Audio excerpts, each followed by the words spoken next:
Everyone, I am Nisha Lamba and I welcome you all to our channel Unacademy judiciary. और मैं आपके सामने हाजिर हूं एक और लेटेस्ट लीगल अपडेट के साथ। आज के वीडियो में हम एक बहुत इंटरेस्टिंग पॉइंट के बारे में बात करने वाले हैं। सवाल यह है कि जब शादी के दौरान लड़की को उसके माता पिता, उसके फ्रेंड्स, उसके रिलेटिव्स गोल्ड की ज्वेलरी या फिर कुछ गोल्ड की आइटम्स गिफ्ट करते हैं, तो वो जो गोल्ड गिफ्ट किया गया है उस गोल्ड के ऊपर सिर्फ उस लड़की का अधिकार है या फिर उसके पति का भी शादी के बाद उसके ऊपर अधिकार होता है। और दूसरी चीज ये कि जब अगर इनका तलाक होता है तो उस तलाक के बाद क्या ये जो गोल्ड है ये लड़की को वापस दिया जा सकता है या फिर वो गोल्ड पति के पास ही रह जाएगा और लड़की को सिर्फ मेंटेनेंस या एलिमनी मिलेगी। तो चलिए स्टार्ट करते हैं आज का वीडियो। इस वीडियो के अंदर हम कोर्ट के एक जजमेंट को डिस्कस करेंगे जिसमें इस पॉइंट के ऊपर जजमेंट आया है। वीडियो के अंदर आगे जाने से पहले अगर आप मेरे साथ सोशल मीडिया पर कनेक्ट होना चाहते हैं तो ये मेरे सोशल मीडिया हैंडल्स हैं। इंस्टाग्राम पर मैं आपको मिल जाऊंगी निशा_लांबा 07 के नाम से एंड टेलीग्राम पर मेरा चैनल है निशा_लांबा 1511 के नाम से। आप यहां पर कनेक्ट कर सकते हैं। ये जो मैट्रिमोनियल डिस्प्यूट्स होते हैं, इन डिस्प्यूट्स के अंदर जो नाम है पार्टीज के उनको कॉन्फिडेंशियल रखा जाता है। इस वजह से आपको स्क्रीन पर जो डिटेल्स दिख रही हैं इसमें अपील नंबर वगैरह ये सब दिख रहा है, बट केस का नाम है एक्स वर्सेस वाई और ये केरला हाईकोर्ट का 2025 का केरला हाईकोर्ट का ही जजमेंट है, 2025 का है। हाल ही में ये जजमेंट आया है और इसके अंदर बेंच थी जस्टिस दीवान रामाचंद्रन की और जस्टिस एमबी स्नेहलता की। चलिए अब मैं आपको पहले फैक्ट्स बताऊंगी और उसके बाद फिर हम इसके अंदर डिस्कस करेंगे कि कोर्ट ने क्या होल्ड किया। तो बेसिकली इस केस के अंदर हुआ क्या था कि पति पत्नी की शादी होती है साल 2010 में और फिर इनका 2011 में एक बच्चा भी हो जाता है और उसके बाद इनके बीच में डिस्प्यूट्स आ जाते हैं और लड़की जो है वो अपने घर चली जाती है और उसके बाद वो वापस नहीं आती है। फिर इनके बीच में डिवोर्स की प्रोसीडिंग्स इनिशिएट की जाती हैं। डिवोर्स इनके बीच में हो जाता है, लेकिन उसके बाद ये जब प्रोसीडिंग्स इनिशिएट की जाती है तो उस दौरान वो फैमिली कोर्ट के अंदर गुहार लगाती है कि उसका जो गोल्ड उसको शादी के दौरान दिया गया था वो गोल्ड उसके ससुराल वालों के पास है, उसके पति के पास है और अब तक उसको वो गोल्ड वापस नहीं मिला है, तो उसको वो गोल्ड वापस दिया जाए, उसके लिए वो एप्लीकेशन फाइल करती है। लेकिन जो फैमिली कोर्ट है वो मना कर देते हैं। वो कहते हैं कि आप साबित नहीं कर पाए कि आपको कितना गोल्ड दिया गया था और इस वजह से हम यहाँ पर बिना सबूतों के आपको गोल्ड वापस देने का ऑर्डर नहीं दे सकते हैं। तो इस फैसले से नाखुश लड़की पहुंचती है हाईकोर्ट में। अब हाईकोर्ट ने इस केस के अंदर क्या फैसला सुना है वो हम डिस्कस करेंगे, लेकिन हम फैक्ट्स को थोड़ा सा और डिटेल में देख लेते हैं। तो बेसिकली इस केस के अंदर लड़की का कहना है कि उसके परिवार वालों ने उसको 65.5 सॉवरेन्स ऑफ गोल्ड दिया था। देखो एक सॉवरेन गोल्ड जो होता है ना वो 8 ग्राम के लगभग माना जाता है, ठीक है। तो नियर बाय 65.5 सॉवरेन्स ऑफ गोल्ड उसको गिफ्ट किया गया, जिसमें से वो ये कह रही है कि 63 उसको दिया गया था और बाकी का उसके हस्बैंड को दिया गया था, राइट। तो वो कहती है कि उसको गोल्ड वापस मिलना चाहिए और उसके लिए उसने ये भी बताया कि सिर्फ 63 उसको मिला है, उसके अलावा उसके जो कजन्स वगैरह थे, उसके रिलेटिव्स थे, उन्होंने भी मिलकर उसको 6 सॉवरेन्स ऑफ गोल्ड दिया था। तो टोटल 69 सॉवरेन्स ऑफ गोल्ड उसका अकेली का है और उसके अलावा 2 सॉवरेन ऑफ गोल्ड जो था वो हस्बैंड ने लड़की के माता पिता ने हस्बैंड को दिया था। अब शादी होने के बाद जब लड़की घर जाती है तो शुरू में तो गोल्ड सारा लड़की के पास होता है, लेकिन फिर तीसरे दिन जब लड़की अपने मायके जाने लगती है अपने पति के साथ विजिट के लिए, तो उस दौरान हस्बैंड बोलता है कि तुम एक काम करो, ये जो गोल्ड तुम अपनी अलमारी में रख के छोड़ के जा रही हो इसको तुम अपनी मदर इन लॉ के पास यानी मेरी मदर के पास रखवा दो। और जनरली यही होता है कि आप पीछे से नहीं होंगे तो फिर गोल्ड की सेफ कीपिंग के लिए आप अपना जो गोल्ड है वो अपने ससुराल वालों के पास रखवा देते हैं। तो उसने भी ऐसा ही किया। तो उस लड़की ने सारा गोल्ड उठा के अपने इन लॉज के पास रखवा दिया और उसके बाद वो चली गई। उसके पास जो गोल्ड खुद के यूज के लिए जो गोल्ड था वो उसके पास था, मतलब उसमें उसका चेन हो गया, एक बैंगल हो गया, उसकी रिंग्स हो गई, तो जो रेगुलर यूज में ज्वेलरी पहनी जाती है वो उसने अपने पास रख ली थी। उसके अलावा बाकी की सारी ज्वेलरी जो थी वो उसने उठा के अपनी मदर इन लॉ के पास सेफ कीपिंग के लिए दे दी थी। ये उस लड़की का कहना है। और उसके बाद वो जो गोल्ड है वो उसके पास वापस आया ही नहीं। इस केस के अंदर जो बेसिकली ये जो केस है ये रिवॉल्व करता है इस स्त्रीधन से ही रिलेटेड, मतलब कि स्त्रीधन होता क्या है। स्त्रीधन बेसिकली दहेज से अलग होता है। दहेज क्या होता है? दहेज एक इलीगल चीज है, आप दहेज दे नहीं सकते, मांग नहीं सकते, राइट। बट जो स्त्रीधन है वो एक डिफरेंट चीज है। मतलब स्त्रीधन के अंदर ना वॉलंटरली, मतलब अपनी मर्जी से आप अपनी बेटी को, अपनी बहन को, जो भी मतलब लड़की को शादी के दौरान उसको जो भी चीजें दी जाती हैं, जो गोल्ड वगैरह दिया जाता है, कैश या फिर कुछ भी कोई प्रॉपर्टी वगैरह दी जाती है, तो वो लड़की को अपनी इच्छा से दी जाती है, उसको स्त्रीधन कहा जाता है। वो स्त्रीधन जो है ना वो वैलिड है, वो दहेज में नहीं आता है। और ये जो लड़की को दिया जाता है ये उसकी सेफ कीपिंग, मतलब उसकी उसके उसके लिए एक तरह से इंश्योरेंस की तरह काम करता है कि अगर कल को उसका बुरा समय आ जाए तो उस टाइम पर ये इस प्रॉपर्टी का इस्तेमाल कर सके अपने आप को प्रोटेक्ट करने के लिए। और ये जो पैसा दिया जाता है ना, लड़की को गोल्ड दिया जाता है, कुछ भी लड़की को दिया जाता है, वो सिर्फ एक्सक्लूसिवली लड़की का होता है। उसके ऊपर ना उसके पति का कोई अधिकार होता, ना उसके ससुराल वालों का कोई अधिकार होता। मतलब हस्बैंड ये नहीं बोल सकता है, ये सेटल्ड लॉ है, ये बहुत समय से सेटल्ड लॉ है कि इसके अंदर हस्बैंड जो है वो अपनी जॉइंट ओनरशिप क्लेम नहीं कर सकता। वो ये नहीं कह सकता कि जो पत्नी का ये स्त्रीधन है वो पति का भी उसमें हिस्सा होगा, ऐसा नहीं हो सकता है। ठीक है। दूसरी चीज, जो स्त्रीधन है वो कंप्लीटली लीगल है, जैसा कि मैंने आपको बताया। उसके ऊपर हस्बैंड और उसके इन-लॉज अपना कोई भी क्लेम नहीं कर सकते हैं, राइट। लेकिन प्रॉब्लम क्या होती है ना कि जब भी मतलब शादी के बाद लड़की अपना गोल्ड जाती है लेकर, वो जो गोल्ड है वो जनरली अपनी मदर इन लॉ के पास रखवा देती है। अब वो गोल्ड कई बार मिसयूज भी किया जाता है, उसको वापस भी नहीं दिया जाता है, वो यूज भी नहीं कर पाती है। उसने एक बार गोल्ड अपनी मदर इन लॉ को दे दिया, तो देखो हर घर में ऐसा नहीं होता है, बट कुछ फैमिलीज में इस तरह की चीजें भी होती हैं, राइट। तो कई बार उसके साथ ऐसा होता है और सेफ कीपिंग के नाम पे जनरली हर लड़की ही देती है। लेकिन कुछ फैमिलीज जो है वो उस गोल्ड का मिसयूज कर देते हैं या फिर उस लड़की को वापस नहीं करते हैं। अब देखो, ये सोसाइटी में, समाज में ऐसा नहीं होता है कि आपने अपनी मदर इन लॉ को गोल्ड दिया है रखने के लिए तो आप उनसे रसीद लेंगे या फिर आप उनको कहेंगे कि लिख के बताओ या एक्नॉलेजमेंट दो मुझे लिखित में कि आपने मुझसे ये चीजें ली हैं। अब ऐसा तो है नहीं ना कि ये कोई ट्रांजैक्शन हो रहा है किसी बाहर वाले के साथ कि आप गिरवी रखने जा रहे हैं तो आप उसको उससे लिखित में ले रहे हैं कि हाँ मैंने तुम्हें अपनी ये चीजें सौंप दी हैं। तो यहाँ पर इस तरह का प्रूफ तो हो नहीं सकता। हमारे समाज में अगर कोई बहू इस तरह की बात करेगी तो वो तो एक बहुत बड़ा स्टिग्मा बन जाएगा, बहुत बड़ा मुद्दा बन जाएगा। अब होता क्या है कि जब कोई केस होता है डाउरी का, घर के अंदर डोमेस्टिक वायलेंस का, हरासमेंट का, क्रूअल्टी का, इस तरह के जब केसेस होते हैं, लड़की जब इस तरह के केसेस ससुराल वालों के खिलाफ फाइल करती है तो ऐसे केसेस में उसका जो गोल्ड है वो उसको वापस मिलता ही नहीं है। वो गोल्ड हमेशा ही ससुराल वालों के पास रह जाता है। लड़की अगर अपने घर भी आ गई है तो वो गोल्ड अपना वापस नहीं लेकर आ पाती है, राइट।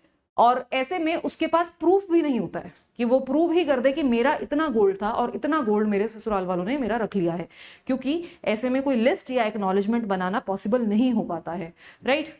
देखो कुछ जगहों पर ये रिचुअल होते हैं आजकल कि फोटोग्राफर्स हैं तो फोटोग्राफर्स गोल्ड की फोटोज ले लेते हैं कि क्या क्या गोल्ड लिया दिया जा रहा है, बट हर केस में वो भी अवेलेबल नहीं होता है, ठीक है। और अगर जो ये मतलब स्त्रीधन दिया जाता है, कई बार क्या होता है कि शादी के दौरान जितनी चीजें दी जा रही हैं अब हर चीज की फोटो नहीं ली जाती है। कुछ चीजों की फोटो आ गई, हर चीज की फोटो नहीं आती। कुछ चीजें, और ये प्राइवेट नेचर की चीजें होती है। अब मान लो लड़की घर से निकल रही है, विदा हो रही है, विदाई के टाइम पे उसको कुछ चीजें दी गई हैं, शादी से पहले कुछ चीजें दी गई थी, मतलब जैसे एंगेजमेंट के टाइम पे दी गई थी, वो नहीं शायद फोटोग्राफ हुई हैं, या शादी के बाद जब लड़की दोबारा घर आती है तब उसको कुछ दिया गया, ठीक है। तो ऐसे छोटी छोटी चीजें, उसको बहुत सारी चीजें इकट्ठी करके उसको गोल्ड दिया जाता है, राइट। लेकिन हर चीज का सबूत हमारे लड़कियों के पास नहीं होता है, ठीक है। तो कोर्ट ने इस केस के अंदर इस चीज को भी डिस्कस किया। कोर्ट ने कहा कि जो शादी के मैटर्स होते हैं, जो फैमिली के मैटर्स होते हैं, उसके अंदर एक प्रैक्टिकल डिफिकल्टी आ जाती है जब हम बात करते हैं प्रूफ की। लड़कियों के लिए ये पॉसिबल नहीं हो पाता given the nature of the circumstances, कि भाई जो हालात हैं उन हालातों को देखकर आप खुद समझ सकते हैं कि लड़कियों के पास इस चीज का सबूत नहीं होगा। अब कोई भी लड़की शादी करने जाएगी तो वो ये सोच के तो जाएगी नहीं कि मैं पहले इनका एविडेंस बना लेती हूँ, कल को डिवोर्स के बाद काम आएगा। अब हर इंसान, हर व्यक्ति जो शादी करता है वो यही सोच के करता है कि जिंदगी भर साथ रहना है, एक्सेप्ट अ फ्यू में भी, कुछ लोगों को छोड़ के। बट शादी के बाद जब अनबन होती है उस टाइम पर उसके पास प्रूफ नहीं होता है, वो प्रूव नहीं कर पाती है, ठीक है। तो इस वजह से यहाँ पर एविडेंसेस को लेकर कोर्ट ने कहा कि बहुत ज्यादा रिजिड नहीं हो सकते हैं। जैसे फैमिली कोर्ट ने इस केस में मना कर दिया था एविडेंसेस के बेसिस पर ही, तो हाई कोर्ट का कहना था कि यहाँ पर आप इतना रिजिड नहीं हो सकते हैं। ऐसा नहीं है कि कोई क्रिमिनल केस है, क्रिमिनल केसेस में बियॉन्ड रीजनेबल डाउट का बर्डन ऑफ प्रूफ होता है, मतलब आपको हर बात को बियॉन्ड रीजनेबल डाउट प्रूफ करना होता है। बट जो ये फैमिली के केसेस होते हैं, जो इस तरह के केसेस होते हैं, मैट्रिमोनियल डिस्प्यूट्स होते हैं, या फिर वैसे भी सिविल डिस्प्यूट्स के अंदर बियॉन्ड रीजनेबल डाउट का बर्डन ऑफ प्रूफ नहीं होता। अगर हम दूसरे केसेस की भी बात करें, जो बर्डन ऑफ प्रूफ होता है वो प्रिपॉन्डरेंस ऑफ प्रोबेबिलिटीज का होता है। प्रिपॉन्डरेंस ऑफ प्रोबेबिलिटीज का क्या मतलब है? इसका मतलब ये है कि जो उसके ऊपर बर्डन ऑफ प्रूफ है उसके अंदर ये नहीं है कि उसको बिल्कुल ही कंप्लीटली बियॉन्ड रीजनेबल डाउट, मतलब कोई शक ही ना हो कि इतना ही गोल्ड दिया गया है, इसके ऊपर ना थोड़ा कम ना थोड़ा ज्यादा, इस तरह का नहीं। प्रिपॉन्डरेंस ऑफ प्रोबेबिलिटी का मतलब है कि तुम्हारी बात में ज्यादा दम है या फिर जो सामने रिस्पोंडेंट है, डिफेंडेंट है, उसकी बात में ज्यादा दम है। ठीक है, मतलब किसकी, आपने भी अपनी तरफ से अपनी कहानी बताई है, उसने भी अपनी तरफ से एक अपनी कहानी बताई है, तो जो हालात दिख रहे हैं कोर्ट को, जो एविडेंसेस दिख रहे हैं, उसके बेसिस पर कौन सी बात में ज्यादा दम है, कौन सी बात ज्यादा विश्वास करने लायक है।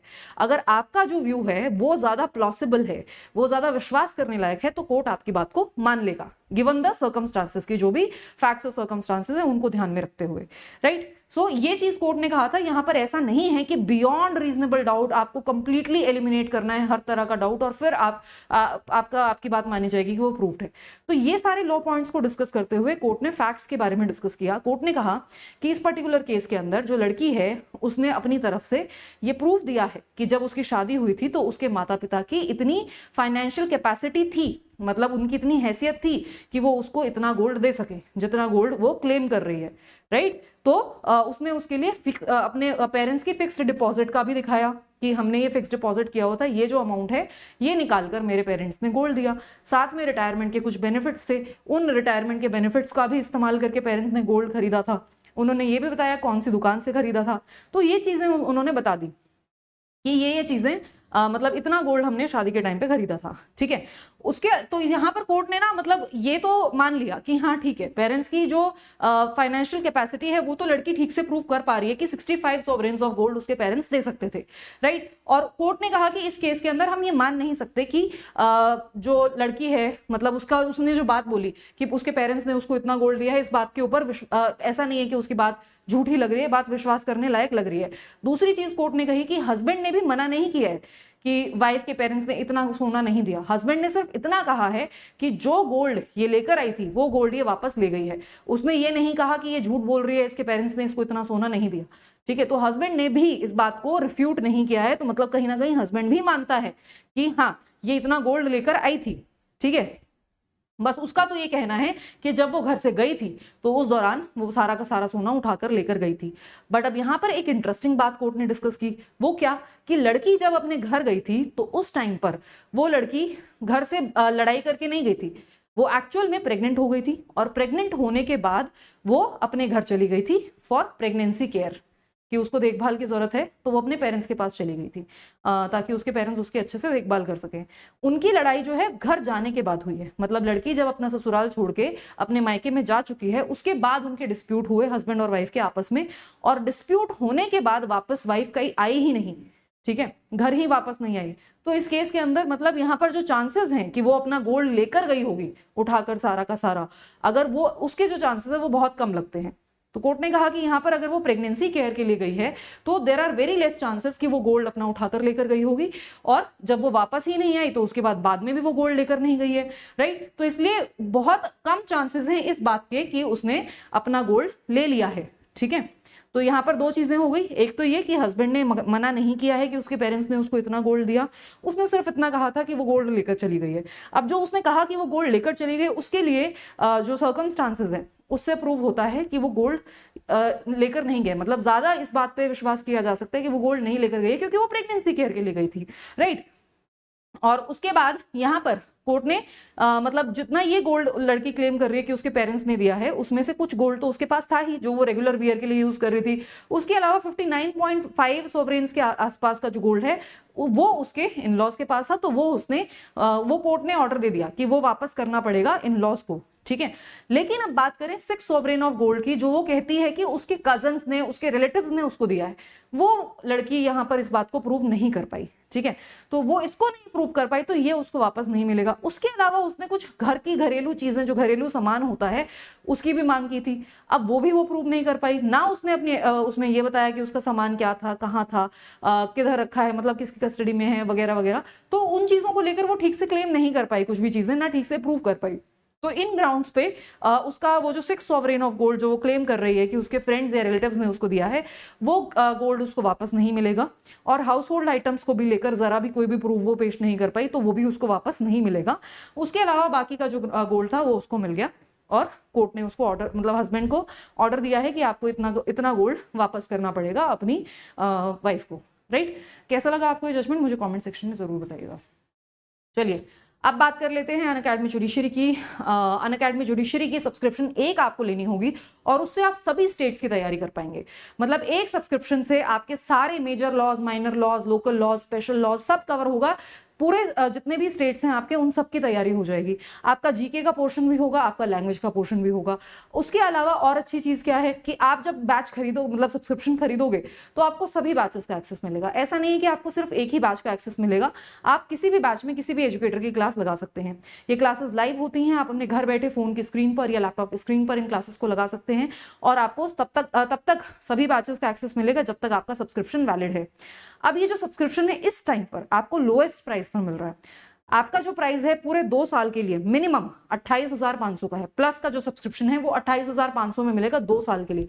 इतना ही नहीं, इससे अच्छी चीज ये है कि बाय चांस अगर सुप्रीम कोर्ट का, वैसे चांसेस कम है but by chance supreme court का जजमेंट 3 साल की प्रैक्टिस को मैंडेटरी कर देता है और उसकी वजह से आप एग्जाम देने के लिए इनएलिजिबल हो जाते हैं, तो उस केस में अनअकैडमी जुडिशरी आपके साथ खड़ा रहेगा और आपका जो सब्सक्रिप्शन है वो ऑटोमेटिकली 3 साल के लिए बढ़ा दिया जाएगा।